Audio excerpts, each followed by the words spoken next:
ক্ষমতার লোভ এর চেয়েও জঘন্য খারাপ জিনিস। যারা ক্ষমতার জন্য রাজনীতি করেন, বিশেষ করে আমি ওই সকল মুসলমান ভাইদের হাতে ধরি, পায়ে ধরি, বিপজ্জনক পথে আপনারা রওনা করেছেন। সম্পদের লোভ মানুষকে যেরকম ধ্বংসের শেষ প্রান্তে নিয়ে ছেড়ে দেয়, ক্ষমতার লোভ একবার যার অন্তরের মধ্যে বাসা বেঁধেছে, খোদার কসম, ধ্বংস ছাড়া তার দ্বিতীয় কোনো পরিণাম না। সম্পদের লোভ যেরকম মানুষকে ধ্বংস করে, ক্ষমতার লোভ মানুষকে ঠিক একইভাবে ধ্বংস করে। আল্লাহ কাউকে যদি সম্পদ দেন, এটা ভালো জিনিস, সম্পদ খারাপ জিনিস না, সম্পদের লোভ খারাপ জিনিস। ক্ষমতা যদি আল্লাহ কাউকে দেন, ভালো জিনিস, ক্ষমতা দিয়ে জনগণের সেবা করবেন, ক্ষমতা দিয়ে মানুষের উপকার করবেন, কিন্তু ক্ষমতার লোভ করবেন না। কি বললাম? এই নিয়ম উসুল এই মাদ্রাসার ছাত্ররা মুখস্থ করে রাখো কথাগুলো। বিশেষ করে সম্পদ ভালো জিনিস, সম্পদের লোভ, ক্ষমতা এটাও ভালো জিনিস, কিন্তু ক্ষমতার লোভ খারাপ জিনিস, খুব খারাপ জিনিস, এটা ধ্বংসাত্মক জিনিস। পৃথিবীতে সম্পদ এবং ক্ষমতার লোভের মতো এমন ধ্বংসাত্মক জিনিস পৃথিবীতে আর কিছুই নাই। এই জন্য খবরদার, খবরদার, যারা ক্ষমতার কারণে ক্ষমতার প্রতি লালায়িত হয়ে আমাদের ভাই হয়ে আমাদের দ্বীনি আন্দোলনের পথে, আল্লাহর জমিনে দ্বীন কায়েমের সংগ্রামের পথে যারা বাধা হয়ে দাঁড়াও, আমরা তোমাদেরকে হুঁশিয়ার করে দিতে চাই, সতর্কবাণী উচ্চারণ করতে চাই। তোমরা তোমাদের দুনিয়ার ক্ষমতার স্বার্থ চরিতার্থ করতে চাও, আমরা আল্লাহর জমিনে আল্লাহর দ্বীনকে বিজয়ী করতে চাই। যদি প্রয়োজন হয় লড়াই করব, যুদ্ধ করব। এই লড়াইয়ে ক্ষমতার জন্য মরলে তুমি খোদার জাহান্নামে যাবে, দ্বীনের জন্য জীবন দিলে শহীদ হয়ে আমি খোদার জান্নাতে যাব।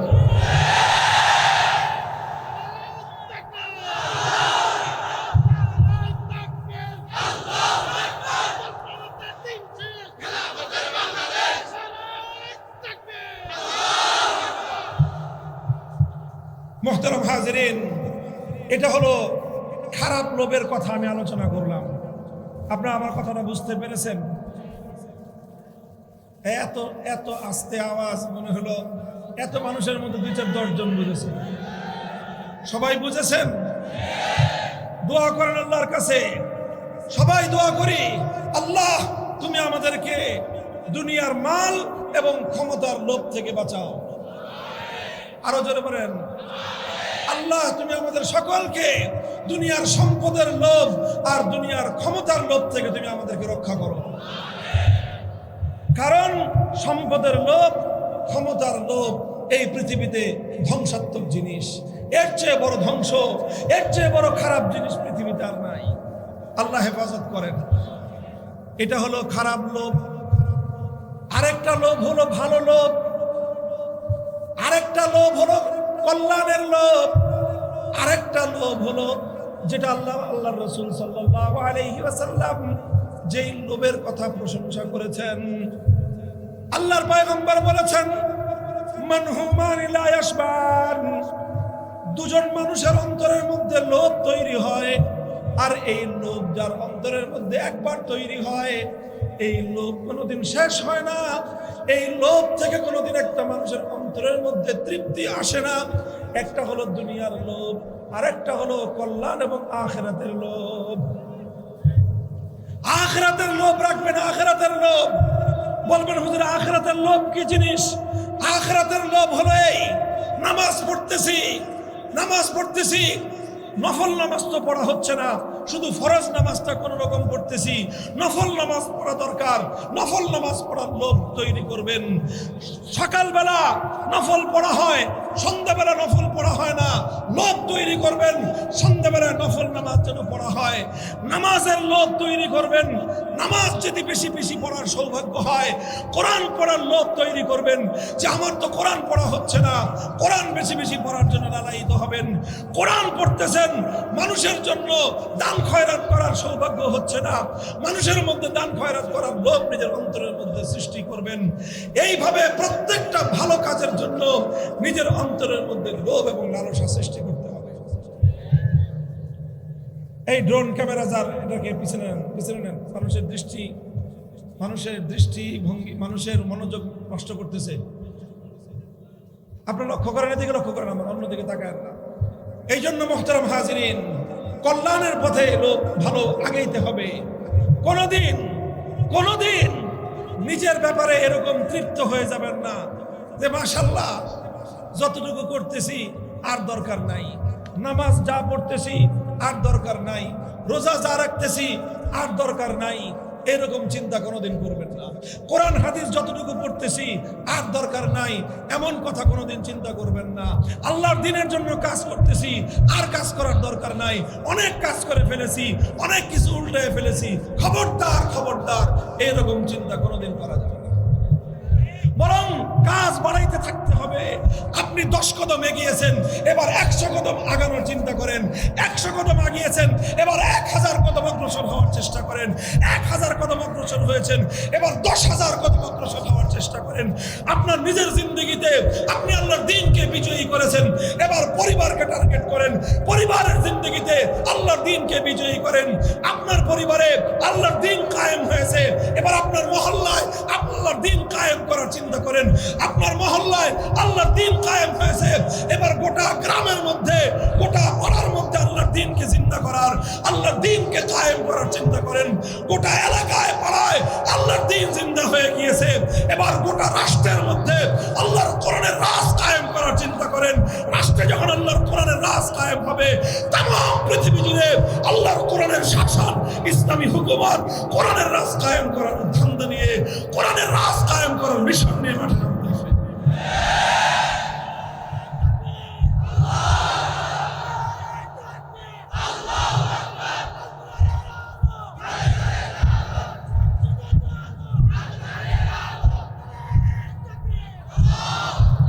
দেখেন, আমরা যদি আমাদের নবীর জীবন দেখি, আমাদের নবীজি নবী করিম সাল্লাল্লাহু আলাইহি ওয়াসাল্লাম দ্বীনের যাত্রা শুরু করেছিলেন বড় অসহায় অবস্থায়। বাদাল ইসলাম গরীবা, নিতান্ত অসহায় অবস্থায় একা আল্লাহর নবী হেরার গুহা থেকে একত্ববাদের আলো নিয়ে ঘরে ফিরলেন। সেই আলো আল্লাহর নবীর কাছ থেকে মাত্র 3 জন লোক গ্রহণ করলো। একজন হলেন আল্লাহর নবীর জীবন সঙ্গিনী হযরত খাদিজাতুল কুবরা রাদিয়াল্লাহু আনহা। দ্বিতীয় জন হলেন আল্লাহর নবীর জীবনের সবচেয়ে ঘনিষ্ঠতম বন্ধু আবু বকর সিদ্দিক রাদিয়াল্লাহু আনহু। আরেকজন হলেন আল্লাহর নবীর পালক পুত্র যায়েদ ইবনে হারেসা। চতুর্থ ব্যক্তি হলেন নবীজির চাচাতো ভাই, ছোট ভাই আলী মুরতাদা রাদিয়াল্লাহু আনহুম। এই 4 জন সর্বপ্রথম এই দ্বীনকে গ্রহণ করলো। নবীজি চিন্তা করেন নাই যে 4 জন হয়েছে, অনেক হয়ে গেছে, আর দরকার নাই। না, এই 4 জনকে নিয়ে নবীজি সামনে অগ্রসর হয়েছেন। এই দ্বীন কিভাবে দুনিয়ার মানুষের কানে কানে পৌঁছে দেওয়া যায়, কিভাবে দুনিয়ার মানুষের হৃদয়ের অন্তরের মধ্যে, হৃদয়ের গহীনে, বুকের মধ্যে দ্বীনের আলো প্রজ্বলিত করা যায়, এটা নিয়ে আল্লাহর নবী চেষ্টা করেছেন, মেহনত করেছেন। করতে করতে 13 বছর পর্যন্ত পবিত্র মক্কার মাটিতে এমন কোন ঘর অবশিষ্ট ছিল না, এমন কোন মানুষ বাকি ছিল না যেই ঘরে, যেই মানুষের কাছে শতবার, হাজারবার আল্লাহর নবী দ্বীনের দাওয়াত দিয়ে না গিয়েছেন। কথা ঠিক? নবীজি চেষ্টা করতে করতে করতে করতে করতে এত চেষ্টা করেছেন, একটা সময় আল্লাহর নবী নিরাশ হয়ে গিয়েছেন যে না, এই মক্কার মানুষ যেটি ঈমান গ্রহণ করছে বাকিগুলার ঈমান কবুল করবে না, বাকিগুলার ঈমান কবুল করবে না। এজন্য কি আমার নবী হাল ছেড়ে দিয়ে বসে গিয়েছেন? বলেন, হাল ছেড়ে দিয়ে বসে গিয়েছেন? আমার নবী নতুন চিন্তা করেছেন, মক্কার মানুষ যদি দ্বীন কবুল না করে তায়েফে গিয়েছেন, সেখানে চেষ্টা করেছেন। তায়েফের মানুষ যদি দ্বীন কবুল না করে, নবীজি মদিনার মানুষের সঙ্গে যোগাযোগ করেছেন, তারা যদি আল্লাহর দ্বীনকে কবুল করে, মক্কায় হয় নাই তো কি হয়েছে, তায়েফে হবে। তায়েফে হয় নাই তো কি হয়েছে, মদিনায় হবে। হয়েছে কি হয় নাই? বলেন, হয়েছে কি হয় নাই? ইসলাম মক্কা থেকে মদিনায় হিজরত করলো। আল্লাহর নবী মক্কা থেকে মদিনায় হিজরত করলেন, সাহাবায়ে কেরাম মক্কা থেকে মদিনায় চলে গেলেন যে দ্বীনের জন্য, ইসলামের জন্য মক্কায় বসে থাকলে চলবে না, ইসলামের জন্য নিজের ঘর বসে থাকলে চলবে না, ইসলামের জন্য জন্মভূমিকে মায়া করলে চলবে না, দ্বীনের জন্য মাতৃভূমি নিজের দেশ ইসলামের চেয়ে বেশি মায়া করলে চলবে না। দেশ ছাড়লেন, জন্মভূমি ছাড়লেন, নিজের আপনদেরকে ছাড়লেন, পরিবার পরিজন ছাড়লেন, নিজের বাপ মায়ের কবর ছাড়লেন, পূর্বপুরুষদের জন্মভূমি ছাড়লেন, আল্লাহর ঘর বাইতুল্লাহ ছাড়লেন, মসজিদে হারাম ছাড়লেন, কাবা শরীফ ছাড়লেন, জমজমের কূপ ছাড়লেন, হজরে আসওয়াদ ছাড়লেন, মাকামে ইব্রাহিম ছাড়লেন, সব ছাড়লেন, শুধুমাত্র আল্লাহর দ্বীনকে নিয়ে তিনি মদিনায় চলে গেলেন। মুহতারাম হাজিরিন, ইসলামের জন্য আল্লাহর নবীর সবচেয়ে বড় সিদ্ধান্ত ছিল, তিনি যখন দেখলেন যে মক্কায় আর হবে না, মক্কায় আর হবে না, নবীজি হতাশ হয়ে হাল ছেড়ে দিয়ে বসে পড়েন নাই, নতুন জায়গার সন্ধান করেছেন, নতুন নতুন জনপদে গিয়ে মেহনত করার চেষ্টা করেছেন। সাহাবায়ে কেরামকে নিয়ে তিনি মদিনায় হিজরত করলেন। আলহামদুলিল্লাহ, আল্লাহর নবীর পয়গম্বরের মেহনতের বরকতে সোনার মদিনায় ইসলামের ফুল বাগান তৈরি হলো। কথা বলেন ঠিক কিনা? সোনার মদিনায় গিয়ে একটা সুন্দর পরিবেশ হলো, সুন্দর পরিবেশ হলো, শান্তিপ্রিয় ভাবে মুসলমানরা সেখানে দিন পালন করতে পারে। এখন আর মক্কার মতো নামাজ পড়লে কেউ এসে গলায় গামছা পেঁচায় তাকে হত্যা করার চেষ্টা করে না। এখন আর কেউ মদিনায় নামাজ পড়লে সিজদায় যাওয়ার পরে মাথার উপর উটের ভুঁড়ি এনে নিক্ষেপ করে না। এখন আর কেউ কালেমা পড়বার অপরাধে হযরত সুমাইয়ার মতো কোন নারীকে নির্মমভাবে হত্যা এবং শহীদ করে না। এখন আর কেউ ইসলাম কবুল করার কারণে মুসলমান হওয়ার অপরাধে হযরত ইয়াসির রাদিয়াল্লাহু আনহুর মতো দুই উটের সাথে দুই পা বেঁধে দিয়ে দুই উট দুই দিকে হাঁকায় দিয়ে দ্বিখণ্ডিত করে তাকে হত্যা করে না। মদিনায় এমন একটা শান্তিপূর্ণ পরিবেশ কায়েম হয়েছে। নবীজি ক্ষান্ত হয়ে গেছেন যে বাস অনেক হয়েছে, আর দরকার নাই। কি বলেন? অনেক হয়েছে, আর দরকার নাই, এমন চিন্তা করেছেন? আল্লাহর নবী চিন্তা করেছেন যে না, যতটুকু হয়েছে, দুনিয়ার ব্যাপারে লোভ করা যাবে না, আখিরাতের ব্যাপারে লোভ থামানো যাবে না, দ্বীনের ব্যাপারে লোভ থামানো যাবে না, দ্বীনের ব্যাপারে সামনের অগ্রযাত্রা কোনোদিন স্তব্ধ করে দেওয়া যাবে না।